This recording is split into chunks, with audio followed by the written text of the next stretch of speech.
PROWELFARE is a 2-year project financed by the European Commission with 11 partners representing 9 countries and European stakeholders. Occupational welfare is basically social benefits and social services provided by social partners.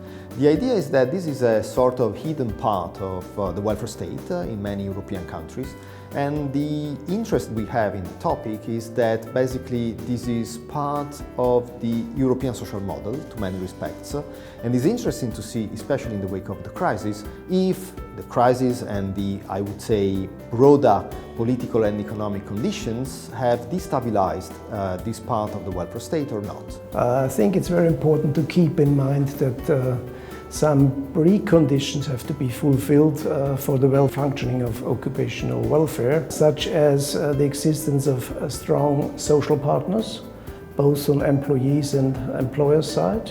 Occupational pension schemes in particular have a very important role in the economy as a whole as long-term investors. They provide important financing through private equity, venture capital example, which is extremely important particularly for small and medium-sized enterprises so that they can create jobs and growth. There are 2 levels of interest here.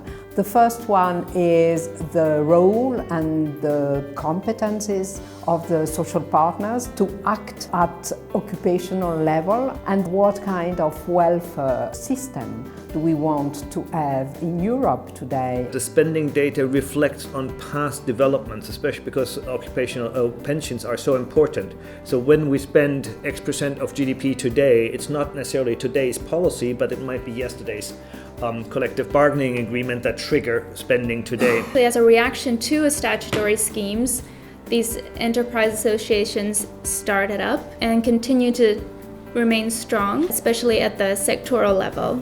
Social welfare is income related in Poland, so it's just the means tested, and it doesn't really matter what your status in the labor market is. In Belgium, 75% of workers are covered by supplementary pension schemes. 45 sectors implemented sectoral pension schemes. Companies giving occupational welfare is almost non-existent. There are a few companies that have added pensions, like Volvo cars, for example, but it's quite rare. Throughout the last 20 years, voluntary private expenditure per head and its share in total social expenditure have strongly risen. There are instances of substitution of what was formerly state-provided welfare, especially in the field of pensions, but there are also benefits that may be labeled as supplements to state benefits. Cross-border pension fund is only subject to the prudential regulation of the home member states, but the pension funds has also to comply with the different social and labor law of the host member states. What really matters is the involvement of social partners in this sort of co-management, and in the case of collective redundancies, there is any of such social partners' involvement. I don't think we can really understand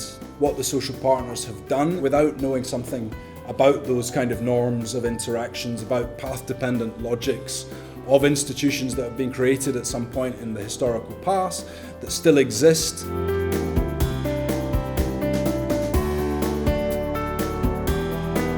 When we look at the final report, the objective will be very much to get further knowledge into how collective labor relations are changing across Europe.